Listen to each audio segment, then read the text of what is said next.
Well, hello, geeks. Did you miss me? It's DarthSparrow here, and I am back as your host with the most for episode 137 of the GWW Capes Crew podcast. I'm so excited and happy to be back because I miss talking geeks with all my people, especially my buddy, my main man, my co-host with the most, Mr. Casey Walsh. How you doing, bud? Oh, just chilling like a villain. The huge. Yeah, the huge man. I feel like I'm a totally different person sitting here. So much has happened since I've been gone. Yeah, the big wedding, the Yeah. the honeymoon on the Disney cruise. Yeah, all that Yeah, stuff, you man. living the adult life once again. What's this adult life that they keep telling me that I signed up for? I don't remember signing anything about Yeah, that. it sucks. They get Revoke they it. get you some. Void the They get you contract. somewhere in. Yeah, they get you somewhere in like high school. They have you sign something. It's actually an adult contract. But it was everything was awesome. I had a grand time, especially since I had cool people like you up there with me, buddy, when I got married. So thank you again for that. It was a grand time, and I hope you had a grand time.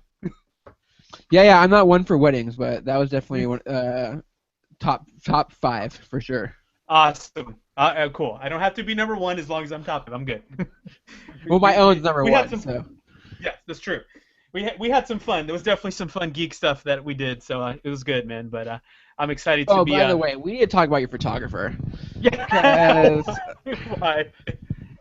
next time, just hire me to take your pictures. Because Yes. some of those pictures, they were like off center, and like one of them, like there was like a guy was like invisible in a couple shots. Yeah, Uh, well, he hasn't given us like all the full like edited stuff yet. So okay. So maybe it'll yeah, get that it'll was get. Those were just test shots. yeah. Hopefully. He just he usually gives you like just a little like appetizer, just kind of like sample it up, and then he And you drops get. the like the full course meal on you. Okay, good, Yeah. good. So we're good. But it was a blast, man. What have you been up to since I've been gone? Absolutely nothing. Fucking wrangling the demon around the house. Yes.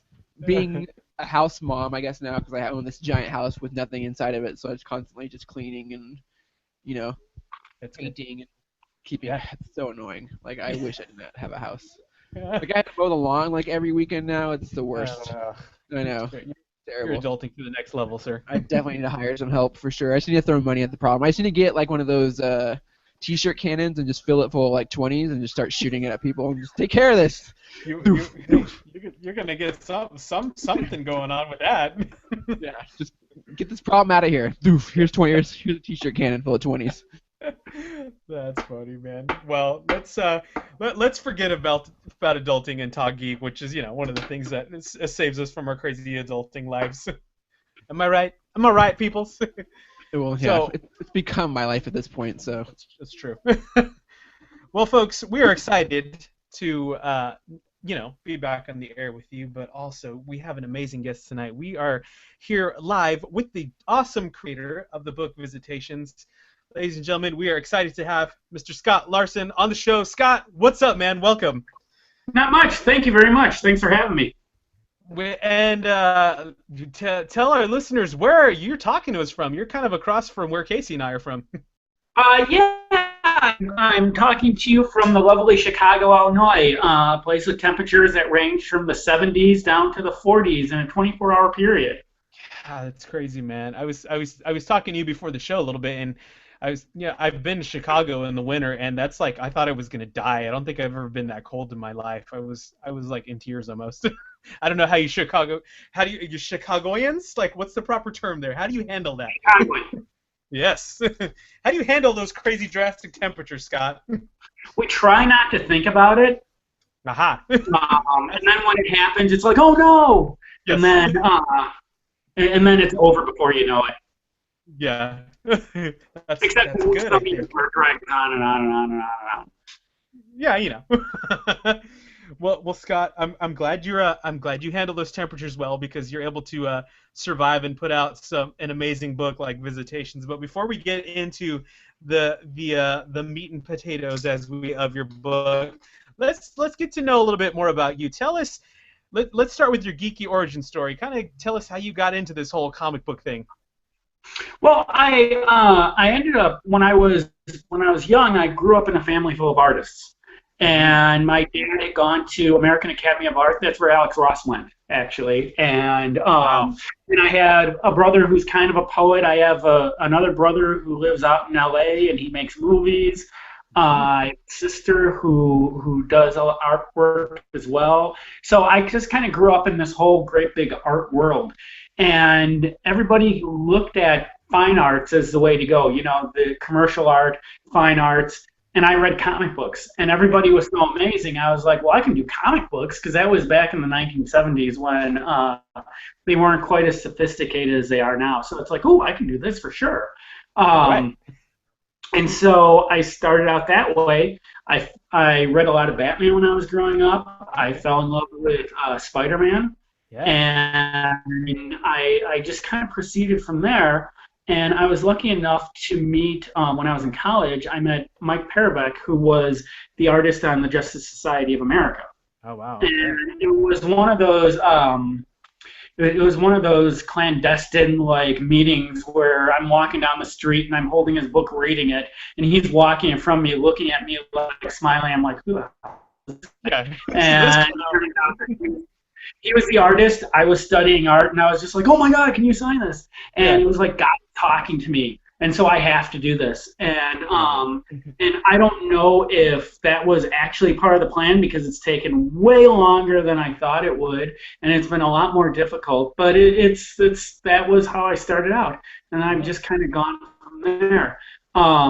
After college, I've been working in advertising for a number of years. I work for the largest advertising illustration studio in Chicago. Wow. And I've been drawing comics for about a decade. I started out with a book from Capstone Press called Marie Curie and Radioactivity. I did Kong, King of Skull Island from Marcosia, and I did AC Comics FemForce for a while. I did some stuff for Blue Water, and I also did 1,000 Ways to Die for Zenoscope, and The Saint for Moonstone. I was drawing a blank there for a second. And so I decided that, you're working in kind of the small independent publishing stuff, and you're going along and you're getting better, but you're not quite where you want to be. And I realized that the best way for me to proceed after I was doing the small stuff was to do something on my own, kind of build an audience and see what people thought of my work, and move on from there. And that's where Visitations came in. Yeah, is that a really scary jump to just go out and just put basically all your cards on the table and say, hey, this is me, this is my stuff? Like, what's the thought process that goes in your brain when you make that step? Well, and I don't know if it's really something where you make the decision or if the decision is made for you. Yeah. In my case, I felt like I gone about as far with the stuff I was doing as I was going to go, but I wasn't really there weren't really any takers for me to go further. It's like, okay, well, I've done all this AC Comics stuff, and I've done all of this Zenoscope stuff, and it's like, where do I go from here? And the bigger companies like DC and Marvel almost have walls built around them, or moats that you have to jump over, and I thought, well, I've got nothing to lose. I'm already doing small stuff, and if I'm going to do something for myself, there aren't a bunch of other hands in it. So it's like, when you're working for a company, whether it's a place like Moonstone or whether it's Marvel or DC, you're one cog in the wheel. So there's a writer, and then there's a penciler, and then there's an inker, and a letterer, and a colorist, and I'm mainly a penciler. Yeah. But what I found is, every once in a while, what would happen is the artwork would go off the rails for some reason, whether it was the letterer, in some cases it was, in other cases it was the colorist or the inker and the colorist. And it's like, well, if I was going to screw up my stuff, it's going to be me. And that helps a lot. It's kind of like, okay, well, I'm responsible. I can't be like, oh, well, I did this stuff and the inker screwed up, so I'll just show it to you. It's all on me. And so that it's scary, but it's better too, because not only does it give me room for improvement, it also allows me to do things that I want to do. One of the limitations that I found at AC Comics was they couldn't do double page spreads. As odd as that sounds, Yeah. no double page spreads could be done. And they would have these splash pages, which were always 3 panels.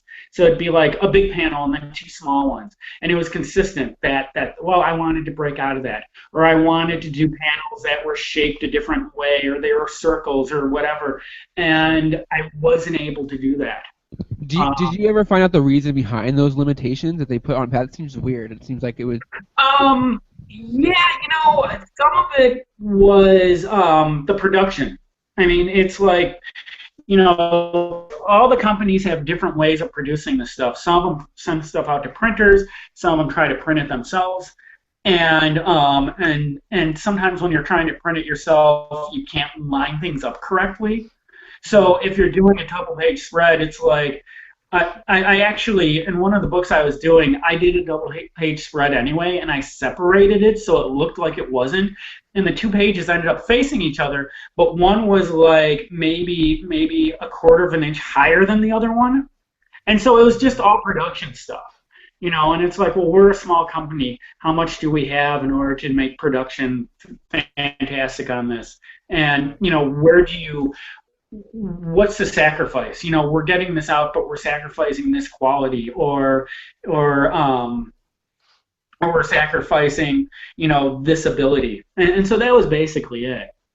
Do you feel like digital is going to help overcome some of those challenges that publishers are having? I think that digital, I think the number one thing that's going to allow publishers to overcome is everyone's tied into this diamond distribution thing. And I think that it's really hurt people in different ways. When I was growing up, I could walk into a 7-Eleven, there'd be a rack of comics. I could walk into a supermarket, there'd be comic books everywhere, and they're nowhere now. I think Archie has comic books, real comic books, only in magazine form. They've got them in like CVS pharmacies and Walgreens and things like that, but they're the only ones. There's no DC, there's no Marvel, there's no Batman, there's no anything. And one of the things about that is, you talk about the numbers and you talk about sales.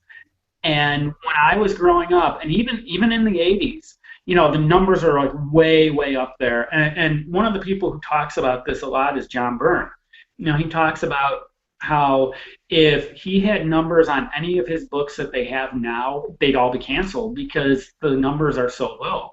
It was, when Brand New Day started for Spider-Man, I think they were selling 300,000 copies or something like that.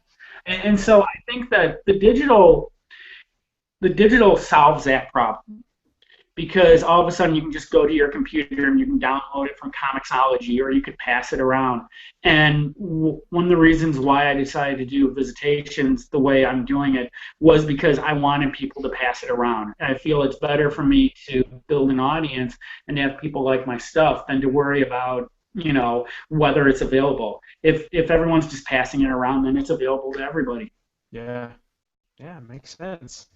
Let's there's a cool little page at the end of the book that kind of talks about how you Googled your family and some of your family history, and obviously being from Chicago, the Chicago plays a very important part in the story of Visitations. Can you talk to us a little bit about how this particular story started? Like, what was where did the initial concept come from? It's pretty. What happened was I had mentioned that I wanted to start doing things on my own. Yeah. And around the same time, I was at work and I was bored, and so I started like member's name, and I Googled my grandfather's name. My grandfather had actually deserted the family during the Depression, and he became a vagrant. And he became a vagrant basically from 1937 until the time he died in 1969. So I do this Google search, and somebody's looking for him. And I'm looking at this thing, and I'm like, okay, you're looking for someone who died 40 years ago, 40 something years ago, Yeah. and nobody knew who he was for like 30 years before that. And what it was a family member from Sweden trying to find out what happened to people who came over to the United States. And so, of course, I was like, "Oh, wow," and I'm sure I like talked like way too much. It's like I have this brother and I have this sister, blah, blah, blah. And I became friends with this person, and he had all of this family history, even right up to my grandfather. And the thing was, I find out that our my great grandparents came here from Sweden in 1869.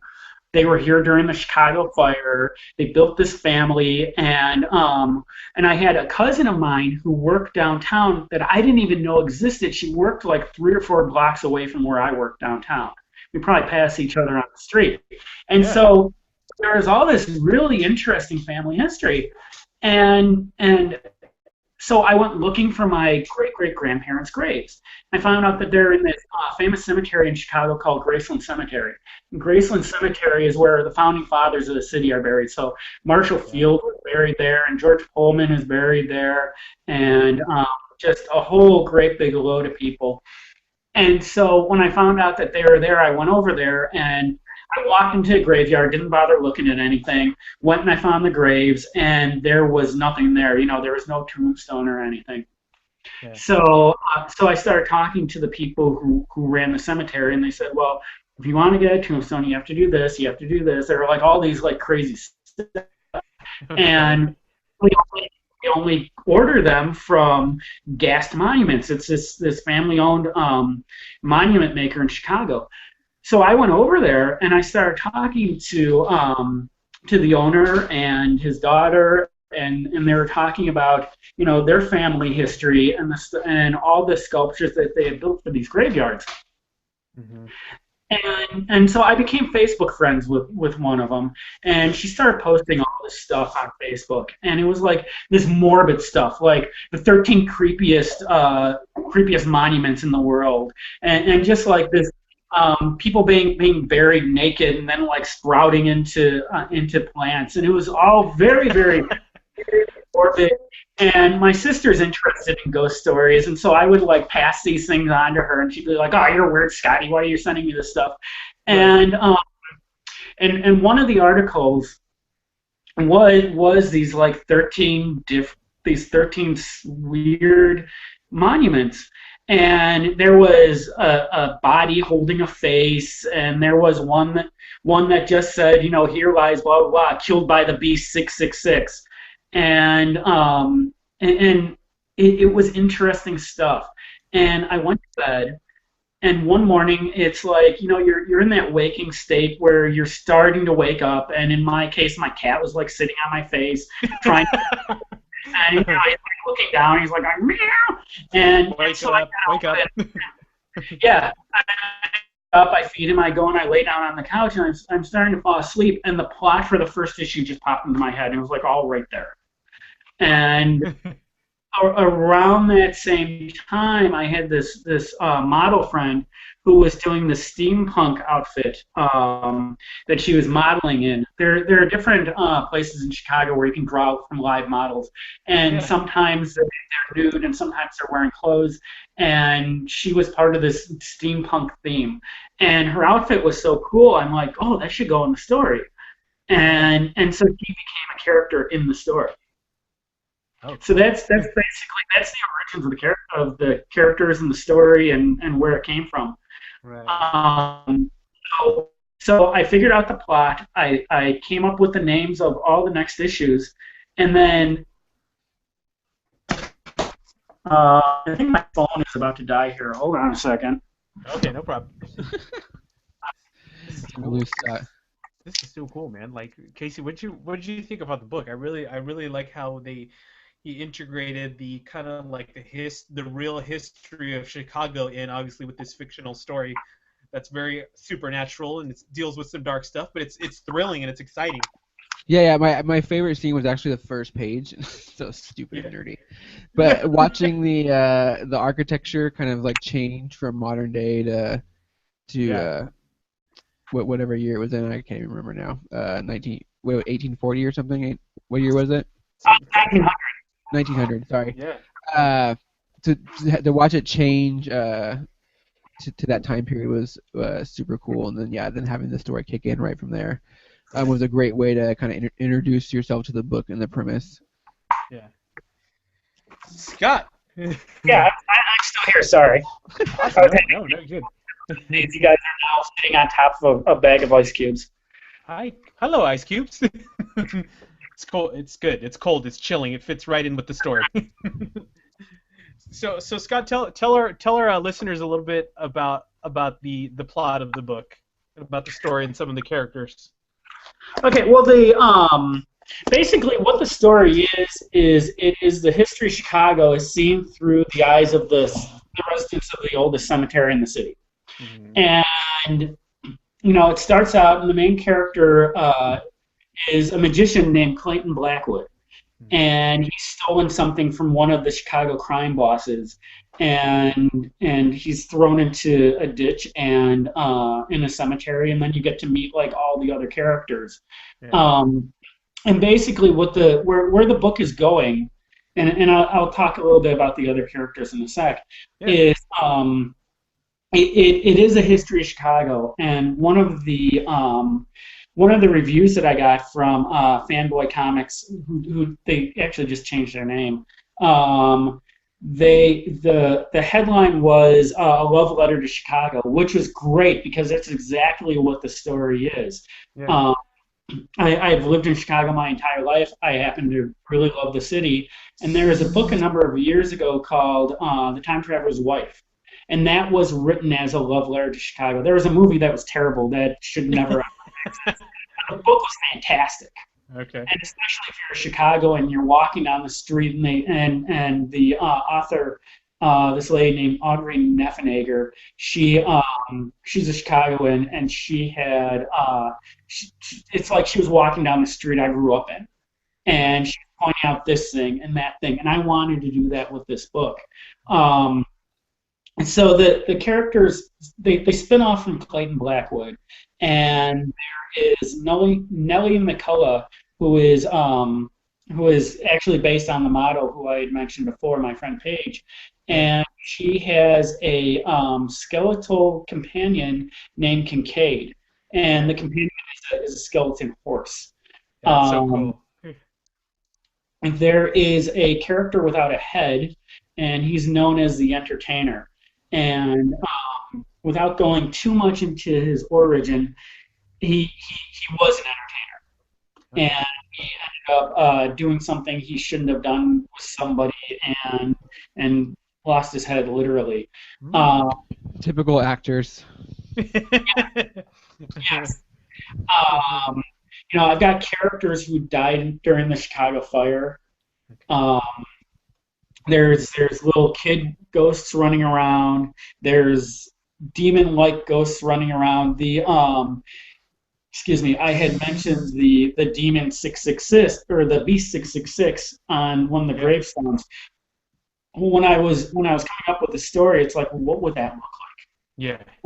And I started coming up with some ideas, but I was on Twitter and I was talking to I started following and I started getting followers that were of a different nature than I was used to. I'm not necessarily a horror guy, but a lot of people who are into goth started following me, and a lot of people who are into horror started following me on Instagram. One of my new friends on Instagram is a mortician, and she's following me because of the book, and she's actually been extremely helpful with it.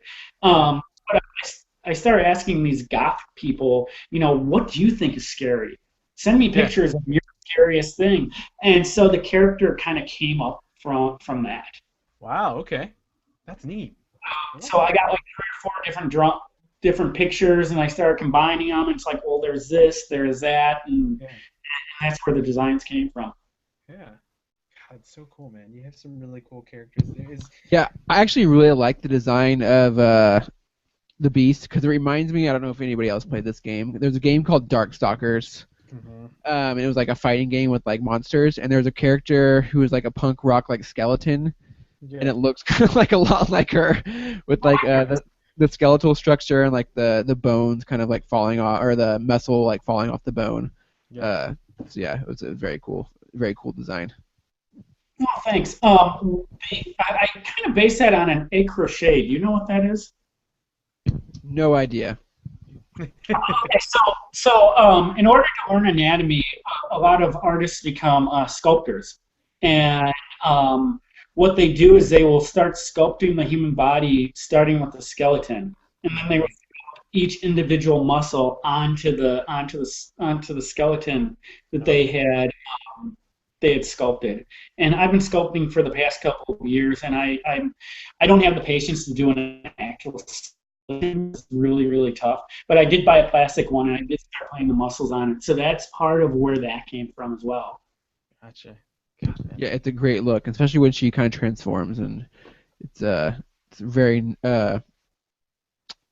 non-suspecting. Is that the right word? I know what you're trying to say, man. Yeah. Sorry, I don't know. But it's a great moment. Yeah. Oh, thanks. So Scott, tell us how much of the story do you have planned out thus far? Well, I've got ideas where I want it to go. I'm basically spreading it all the way to the present day. Yeah. So, Okay.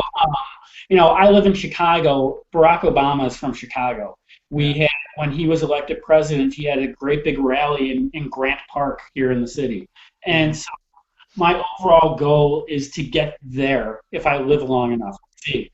But for right now, I have the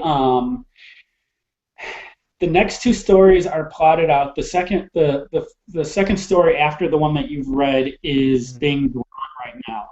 And that is the Great Balloon Disaster. And I'm actually running a crowdfunder now to help pay for this. And the reason is because the book is not a typical comic book. I want the series to be different.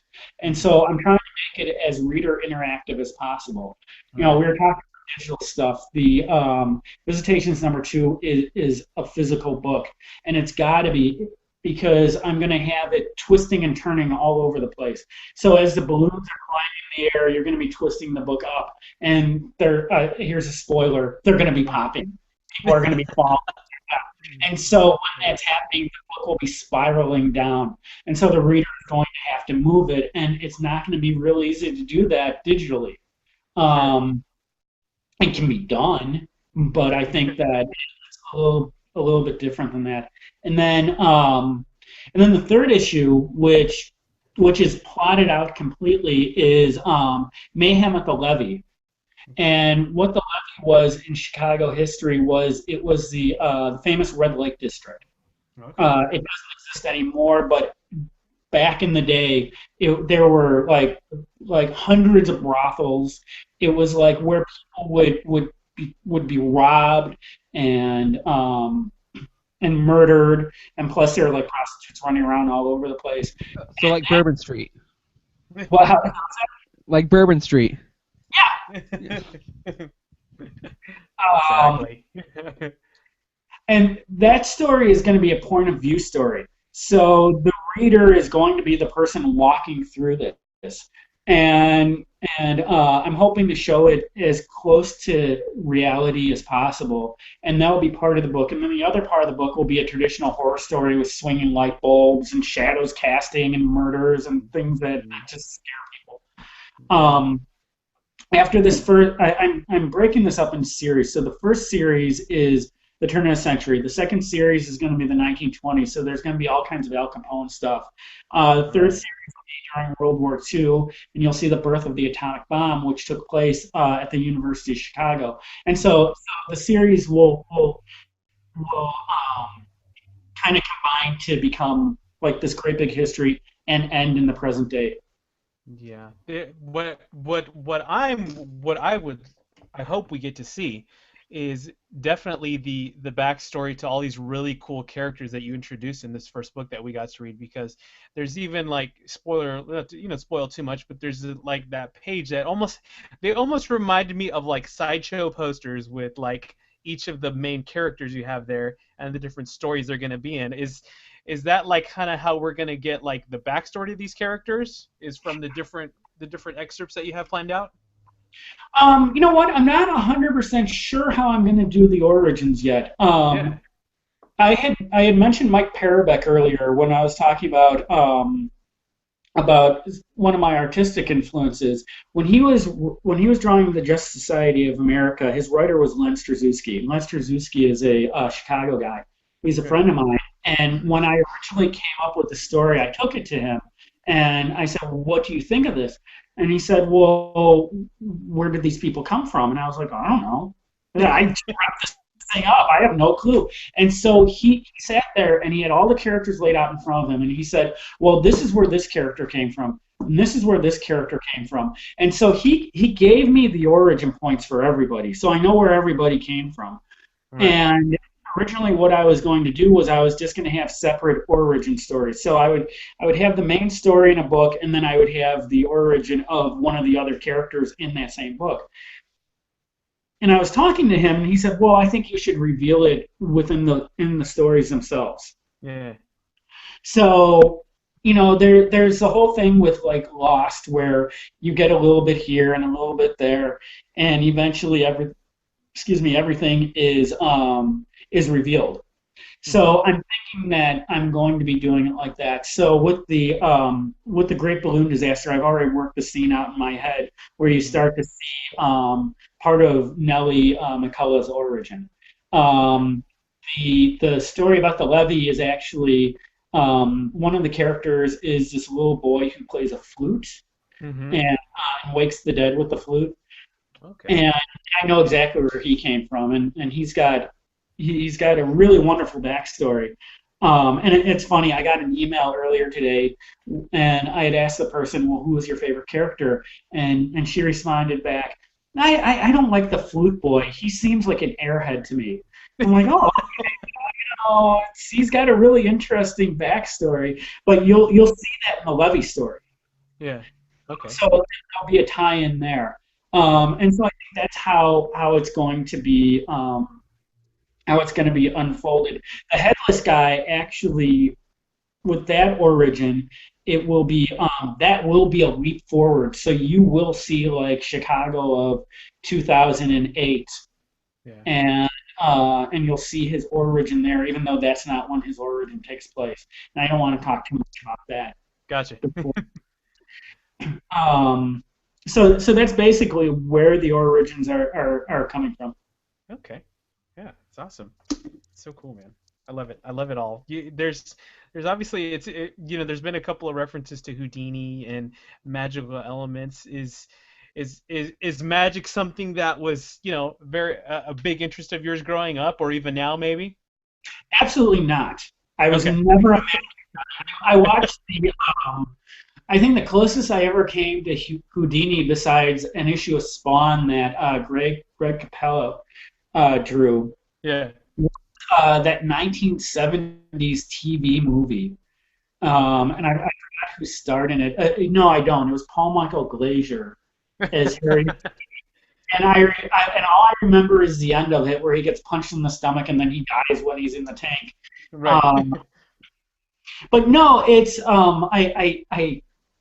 somebody had suggested that that there be a magician, and the nature of the story, the way Clayton Blackwood escapes from his imprisonment. When I did it, I thought, oh well, it could only be magic because that explains away everything. Yeah. Whenever you have a problem writing something, well, it's just magic. That's why Doctor Strange was created, just to Marvel get themselves out of jams. It's just magic. It's magic. So I have to ask you, and this is totally a joke, so you don't have to answer, but how much shit did you give J. Michael Straczynski about One More Day? How much did I give him about what? I'm sorry. How much shit did you give J. Michael Straczynski about One More Day? You know what? In all honesty, I'm a big Spider-Man fan. I actually own every issue of Amazing Spider-Man, and that was pretty devastating for me when that happened. It was devastating for all of us. That's why. Yeah. But I think that there were, as far as that particular story was concerned, the sense I got was that it was an editorial shift. He wrote what he felt was the best way to do it, and that was it. So I feel like his run kind of went off the rails at one point when he was doing the book, but he recovered before it ended. But I think with things like that, the writers don't necessarily have as much control as we want them to have. It's kind of like when I was talking about the stuff I was doing for the littler comic publishers. These guys have like this little framework they have to work in. A lot of the stuff is editorial mandated for whatever reason. And that's it. Yeah, I don't think that gets talked about enough in the industry either, because I think we always tend to blame the writers and creators first, and we never sit back and think about like, well, what was the editor telling them to do? Because, and it's something that we talk about, I think, more and more actually now with some of the things that are happening at DC and Marvel. Editors are getting brought to light more and their role in the comics community. Yeah, so I think I think that I know he always gets shit for that book, and everyone hates that book. And he's a great writer, so I just wanted to get that little jab in there, and because I am a fan of Straczynski, and like I said, but I do think a lot of the times that writers do get blamed for things that are mandated by especially the big two, and we need to be a little bit more forgiving of not our favorite stories every now and then. Mm-hmm. Well, I think it's hard. I think with all of this stuff is really difficult. I mean, even the editorial people. A lot of people came down on Joe Quesada for that as well.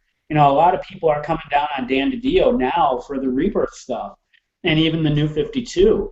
But these guys, they're custodians of these characters. They're trying to make sure that they survive, and sometimes in doing that, they've gotten to the point where they feel that they have to like pull everything back.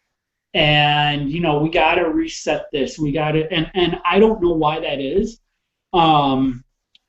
because back in my day, Barry Allen died and Wally West became the Flash. All of these things happened, but for whatever reason, whether it's because of Hollywood and where everything is going, they almost feel like they have to drag everything back. And I think that becomes hard, and it might very well be the companies that they're working for that are mandating that. And so I think, on the one hand, as a fan, I would like to be like, oh, how dare they, and shake my fist at them. But then on the other hand, it's like, well, I hated the fact that Norman Osborn came back to life at the end of the Clone Saga, but everyone loves him now, as a character. I wasn't a big fan. I was one of the people who voted Jason Todd dead in 1988 during that famous Batman story. I was not happy that they brought him back to life. But last week, my wife and I watched Under the Red Hood, and it was a really enjoyable cartoon. Right. It was an enjoyable story. Now that we're like a good decade away from this awful thing that they've done, going back and taking a look at it in hindsight, it's like, well, maybe that was a good idea, and maybe it wasn't. Yeah. Yeah, and I think a lot of people forget too that like money is the end all be all. Like money is always going to drive everything. Like DC and Marvel don't do things for creative purposes; they do things to make money. So that's always going to be the factor. So just if you keep that in mind, you can't be mad at the people that are making decisions because they want to keep their jobs and they want to keep people below them employed, and the only way they can do that is make money. And so they see trends in making money, and they're going to keep doing those trends whether the people that have been reading comics for their entire lives like it or not. Like it's not, they don't care about us because we're going to buy them regardless. So yeah, it doesn't really matter. And I think we just need to be concentrate on stories and concentrate on less on the industry and what's happening behind the scenes. Like I think if the story is strong, then it shouldn't really care where it's coming from, or if it's a reboot, or if Batman is not Bruce Wayne anymore, or whoever he is. I think it's just as long as the creator is allowed to create, we should always celebrate that. Yeah, Mm-hmm. Agreed, man. So are you guys reading trades or are you reading individual issues? No, I am a weekly. I still go to the comic shop every Wednesday, and I pick up as many comics as I can for sure. Yeah. Yep. Same here. Same here. I'm doing that too. I think that as soon as Rebirth comes along, I'm going to switch. Okay. Just Well, 'cause oh, go ahead. Oh, I would say yeah. With Rebirth, same way. We've had this discussion around the office too. It's like we're all gonna have to change our habits of buying comics because I can't afford a bi-weekly Batman book and two other Batman books and a bi-weekly Superman book and a bi-weekly Green. I just can't afford it. Like so, I think that's where DC is gonna have to like. I think that's where they're gonna get hit in the balls is realize that number one, it's hard as hell to keep up with a bi-weekly book for artists and writers in general, and I think they're going to get caught with a lot of delays, and I think it's going to get caught behind. I don't think it's going to last that long. And the other thing is too, yeah, we like even at $2.99, they tricked everybody. They're like, oh, our comic's going to be $2.99 now, but they're also going to be bi-weekly. So technically, it's $6.99 or $5.99 or whatever, $4.99 or whatever. Yeah. It's not $2.99. So I don't know, man. Like it's gonna be a weird shakeout. But yeah, I definitely had to make some tough calls. But once again, I always just go with creators. And if I usually find if I stick to a creator that I like, then I'm probably gonna like the book no matter what they're writing. It could be about fucking clowns in space. Like if Scott Snyder's writing it, like I'm probably gonna enjoy it. You know. You're gonna enjoy it and you're gonna buy it. Yeah, that's right. Hey Scott, tell us about your crowdfunding campaign. Oh, yeah. So I had mentioned a little bit earlier about Visitations #2, and the reason why it's a little bit special and why everybody would want to read a physical copy. So I started this crowdfunder campaign on Indiegogo, and a lot of people do Kickstarter, but Kickstarter, if you don't make your goal, you don't get anything, and I think that's. In a lot of ways, it's a little unfair. I've never done a crowdfunder before now, and it's really hard. It's like having a second full-time job. Yes. I think that all my friends and family, especially on Facebook, probably have blocked me and made sure that they can't see any of these posts because everything you post is like, hey, guess what? Yes. And it's like emails, and I'm not calling people, thank God, but in some ways it's like I kind of feel like I need to. So the campaign, now you feel like a presidential campaign. Yeah, it's very much so like that. So it's been running for about a month. We are 87% of the way funded, and it goes until Saturday of this week. So I actually, I had mentioned to Will earlier that before the show started that I was setting it up and I was trying to kind of get all my ducks in a row. And because your show is as popular as it is, and you can't book guests like for right away, and you got to push them back for about a month or so, I decided to extend the length of the crowdfunder. Everything I read said, do it in a month, just do it in a month. And I was like, well, I'm going to be on this great podcast. I want to make sure that I'd be able to talk about that. So you're getting set up for a huge disappointment, Scott.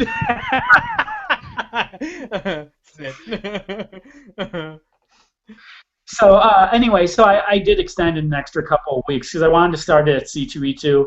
I knew we were going to be doing this around the end of April, so it goes till Saturday. Yes. What? How do our listeners and followers find that? All you have to do is find me anywhere on Twitter. I'm doing a post about it like every 5 minutes if you like. But it's Indiegogo. It's the name of the project is Visitations Comic Book 2. And some of the things that I have as far as perks, and especially now since it's like the end of everything, is I had be the ultimate villain because I knew who the ultimate villain was, but I didn't really have a face for the ultimate villain. And I actually sold that one off. So we have an ultimate villain for the book. But it's like be in the book, be in a crowd scene, be in this, be in that. And the thing that I'm doing right now for anybody who decides to be part of the crowdfunder to support it is they will be a ghost in the cemetery in the next issue. So and for any amount. So if someone wanted to donate $5, they get to be a ghost in the story. So yeah, it's Indiegogo. It's the name of the project is Visitations Comic Book 2. And I'm on, I'm promoting it on Twitter, and I'm promoting it on my Facebook illustration page and on my Instagram. And my Instagram is Scott J. Larson Art, or yes, Scott J. Larson Art.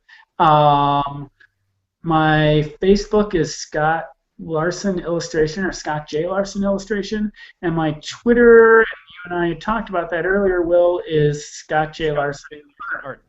Yes. Awesome, man. Well, hey, $5 and you get to be a ghost? I want to do that. All right.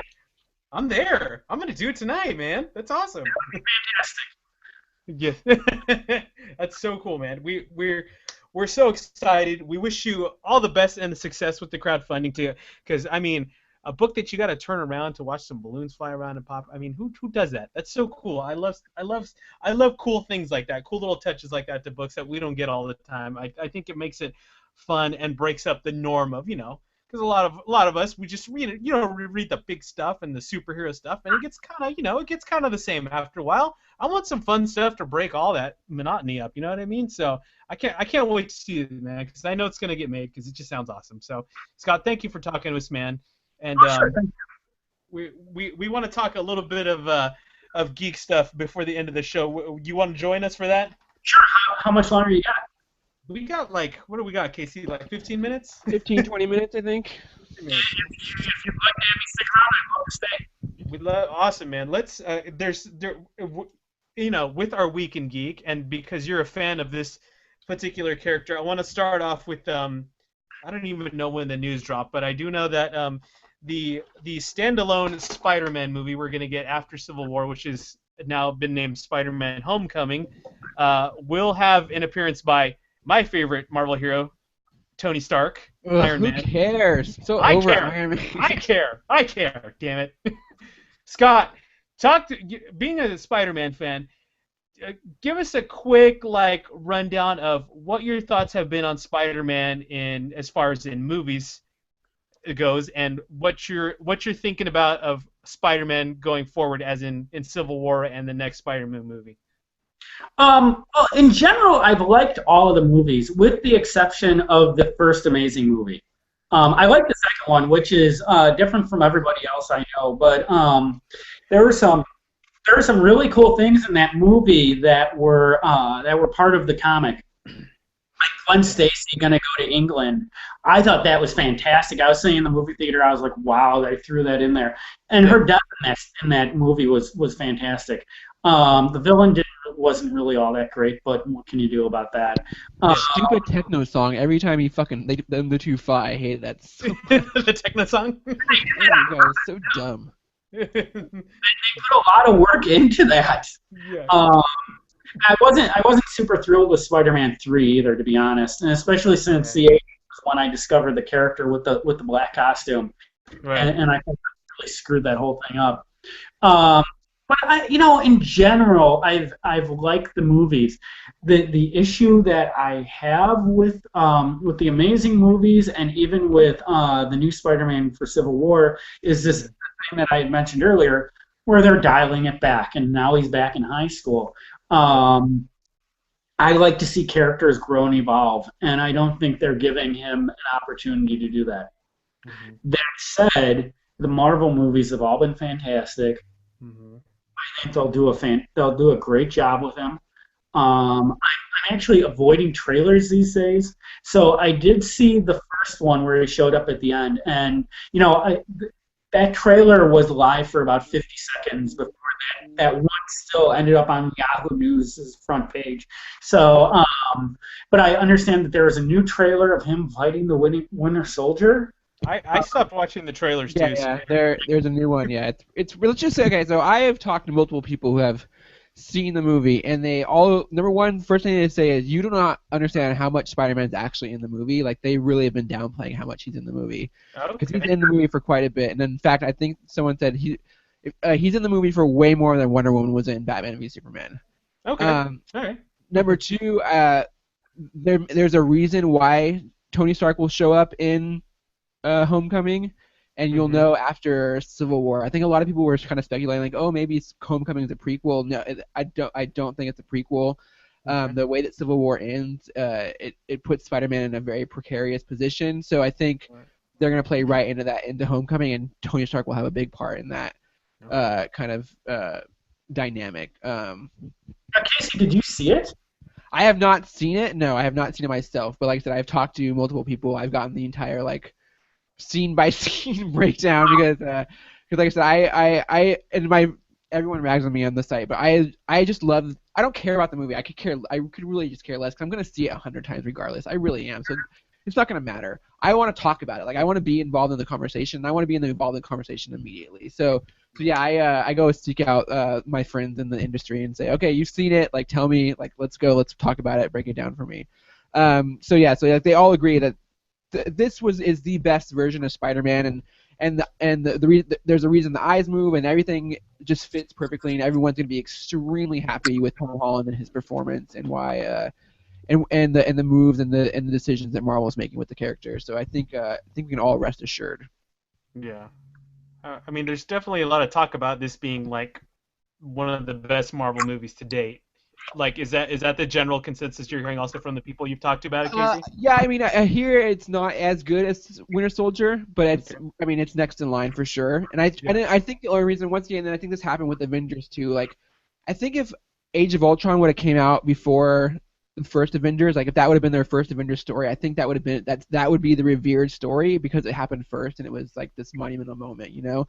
I think the same thing is going to always loom around the Winter Soldier. Like, no, there was no superhero movie that did that before. There was no superhero movie that was like this political, like, action thriller that just happened to have a guy with a fucking shield and a metal arm in it, you know.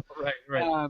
So I think once that kind of hits you, and it happens again, and then that punch takes away from it. So like I said, that's the consensus target. It's just as good as Civil War, but yeah, that like kind of like, oh wow stuff is there, but it's there and it's not there in the same way that it was in Winter Soldier.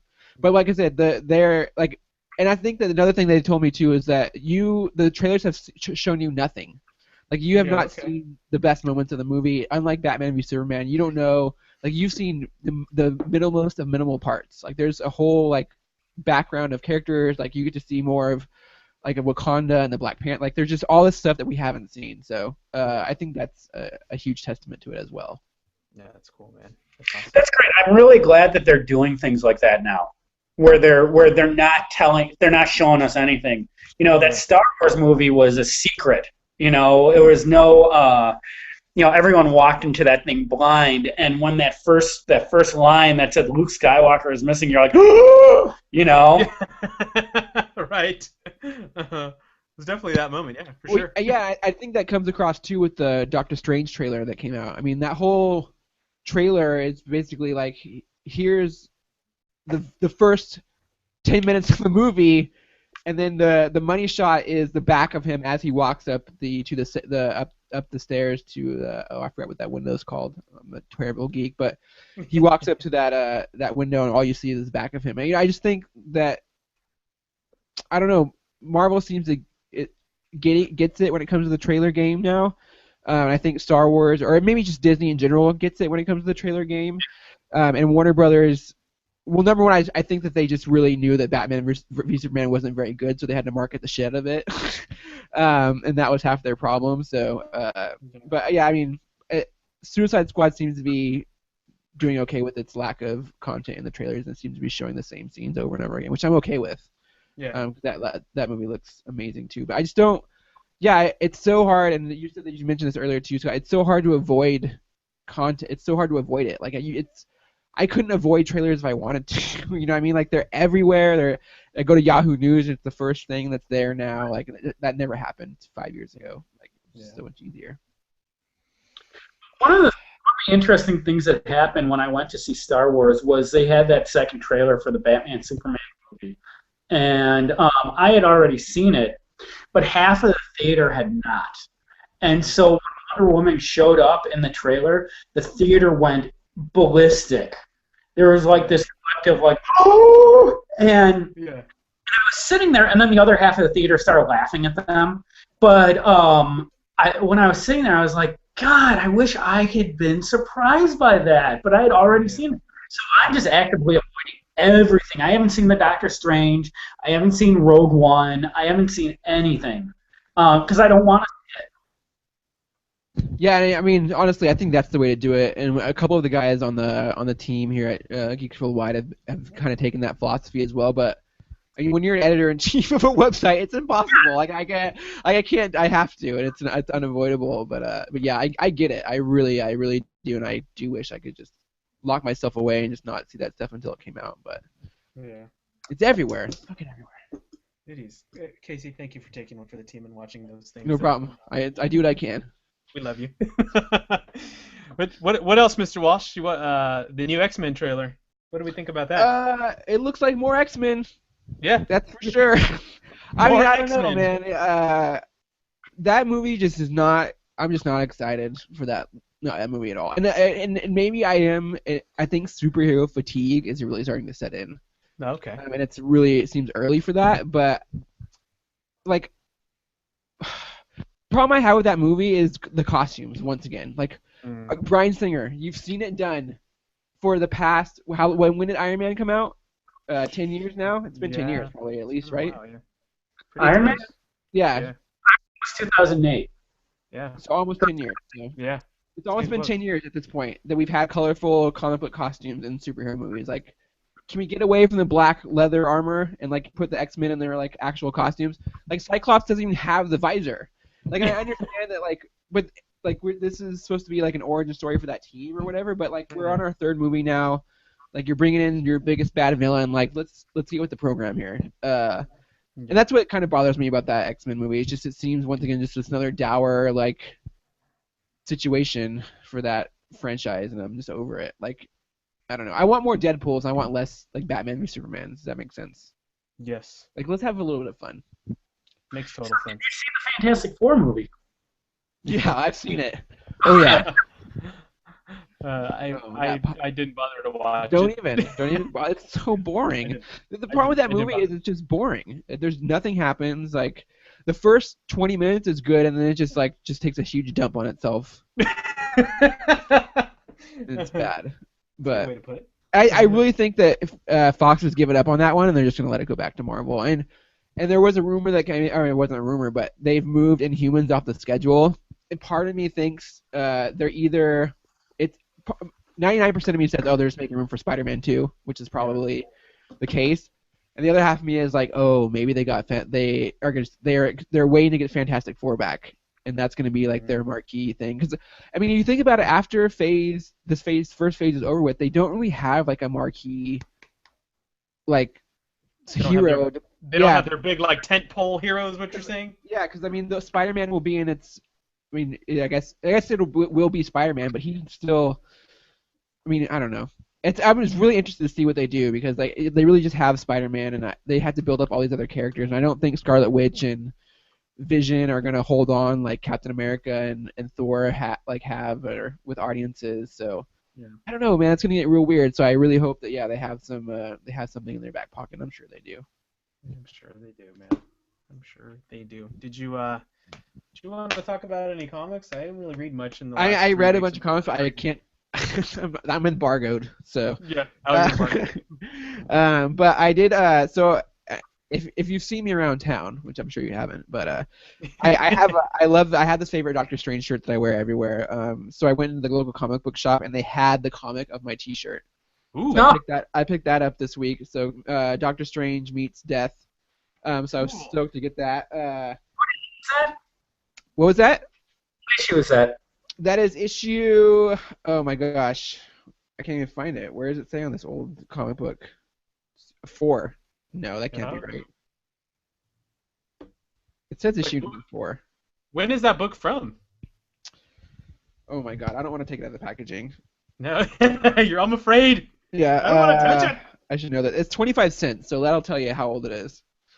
Probably at least the 70s, right? 70s. Yeah. But so yeah, so I got a hold of that. That was just so what happened was I go in there and I'm wearing the T-shirt, and he's like, I buy my $40 worth of comics or whatever, and he's like, oh, we had that comic on the wall. And I'm like, oh man, I'll get it next time. Like, yeah, it'll be here next time. And I walk out to my car and I'm like, fuck, it's not gonna be here next time. So you went and got it. So yeah, I marched back in and I was like, all right, give it to me.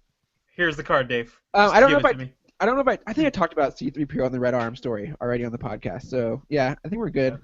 But I did just a preview for reviews coming out this week. I did read Batman 51, which is the last issue of Snyder and Capullo's Batman, and it's perfect. It's goddamn perfect. I don't want to give away too much more because I really think everyone should read it. It's a beautiful book. It's beautifully written, beautifully drawn, and I'm sad to see that series that run end. Yeah. I'm sad to see those two creators part as well. I think they were just great together. I also read The Dark Knight 3 number 4, which I am continuing to love. It's really been a great book, and I don't know who to credit on that, whether it's Azzarillo or Miller. I'm going to go with Azzarillo. But yeah, I really enjoy it, and I do love it comes with like a little mini comic. Each issue comes with a little mini comic by Frank Miller. And those have been pretty great as well. This one's Batgirl, and she's in like a pink and green costume. It's cool. And then my favorite book of the past. It's been going on for, oh my god, this is its 9th issue. So 9 months maybe, a little bit more, probably almost a year at this point. Dark Seed War. The penultimate issue is coming out tomorrow, and it's fucking awesome. That's all I can say about it. So go pick those up. Go check those out. Also, it's Alien Day today. Yes. So check out my review of Alien Defiance #1 from Dark Horse by Brian Wood. It is an alien story from through and through. It stars a female heroine. It's got androids who double cross their makers. It's got aliens and horrendous gore and violence. It's wonderful, and it took me back to those like 90s aliens comics I used to hide from my parents. So I loved it. Yes. Sounds like you were hiding porn or something, man. No, dude, like you have no understand, like aliens, Predator, and then like aliens versus like Judge Dredd and like aliens versus Batman. That was like when I was 10. That was my porn. My friends would, cause there's a kid down the street whose parents didn't give a shit about him, so like he like had whatever comics he wanted or whatever. Right. So yeah, he would give me stacks of comics, and I would just go home and like read them secretly at night after my parents fell asleep. Because if I got caught with those, like I was fucking out on the street. Yeah. That's rad, man. Hey, Scott, any noteworthy books this week you want to talk about? You know what? It's kind of funny because Casey has all the stuff that I'm going to be getting tomorrow. Yes. I mean, I was looking at what's coming out, and that was basically it. The thing that I'm getting right now that I really like from DC is the Lois and Clark series. Okay. It's got to be the best Superman series that's going on. But are you reading American Alien?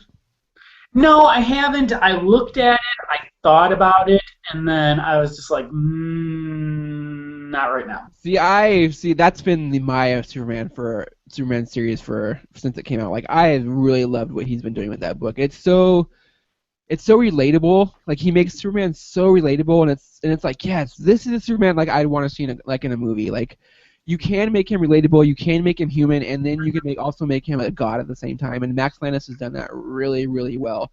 And yeah, it is a young Superman story, so if you're not into like young Superman, you're probably won't enjoy it. But overall, it's probably one of my top 5 like Superman stories. Really? Yeah, I really enjoyed it, and it gets a new artist every issue, so it keeps it really fresh. And he likes to you get time jumps, so it's not like you get like Clark at 10, then you get Clark at like 15, then you get Clark at like 21. So it's really cool moments, and just great issue with him on a yacht, and then everyone thinks he's Bruce Wayne. It's awesome. I gotta read that, man. I haven't read any of those. I gotta borrow them from you or something. Yeah, I got them all. Awesome. Well, guys, that's about. What were you gonna say? Oh, I was just gonna say Peter Tomasi's doing this Death of Superman story now in the regular books. Hmm.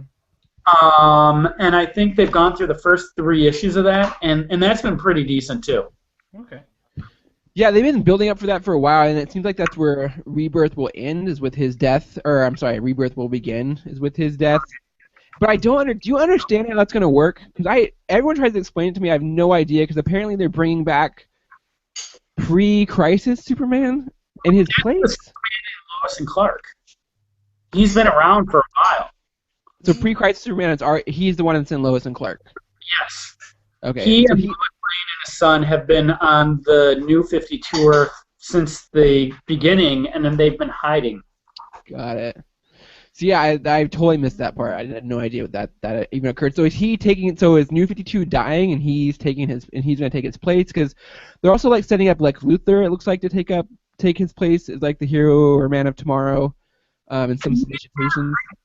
I don't know, because I'm reading a little bit of this stuff, and obviously they're not going to tell us everything. But Right. it sounded like they were going to do almost like the original Death of Superman, where they had the 4 different Supermen come and take his place. And it sounds like that's what they're going to do. They're going to do something similar with that here. So they'll get rid of the New 52 Superman, and I don't think anyone's going to be too heartbroken over that. No. Because he's not a good character, and then he'll be replaced with the original, and then like the Chinese Superman, I guess they're doing, and then there's the there's Lex Luthor, who's going to be a Superman, and then Lois Lane is going to be Superwoman. Yeah, is the Chinese is the kid, right? The little kid is the Chinese kid, right? Yeah. I'm like, who's this kid? Yeah, I don't know. That Superman story is so odd to me, but I like I said, I understand. Like they it seems that DC always does that. It's like, let's kill a major character to lead into the next big thing. So at least it's not Batman this time. Agreed.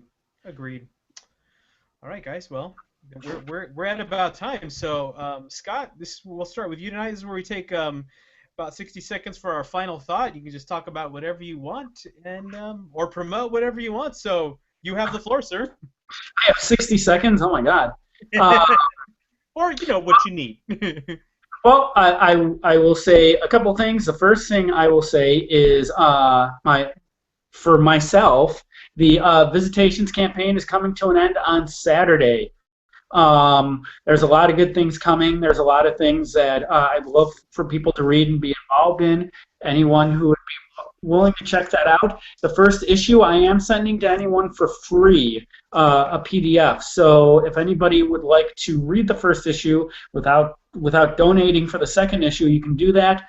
The email is visitationscomicbook@gmail.com. My last thought is thank you so much, guys. I've had a great time tonight. Thanks for having me on. I've been really interested in hearing everyone's opinion, not only of my stuff, but of everything else. Casey, I think your opinion of the Marvel movies and the Superman stuff was really cool to listen to.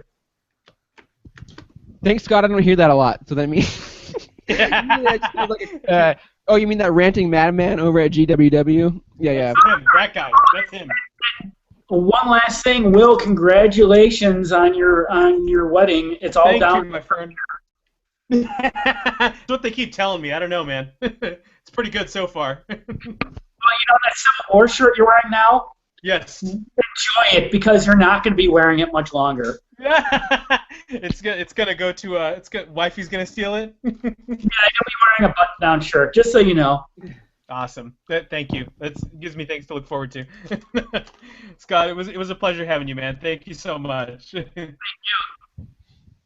Casey, what do you got for your final thought this week, man? The usual. Just go to thegww.com for all your geeky goodness and pleasure.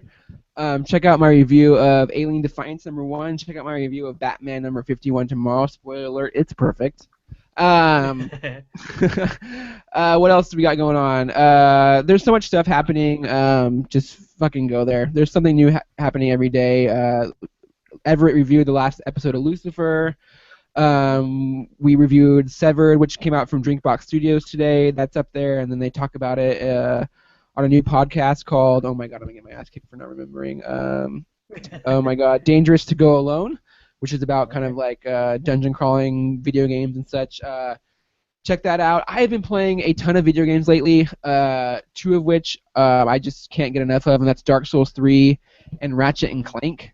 Yes. So if you guys haven't got a chance to check those out, please do. They're both amazing. Ratchet and Clank especially, I had to go to every store in town to find a copy and made, well, you'll love this. So I go, like, I have to have hard copies, especially video games. I cannot download them digitally. I just can't do it. Yeah, no, I don't like that either. Yeah, it's like $60, and then you theoretically you could just take it away from me at any time. Like, I don't like that. That's fucked up.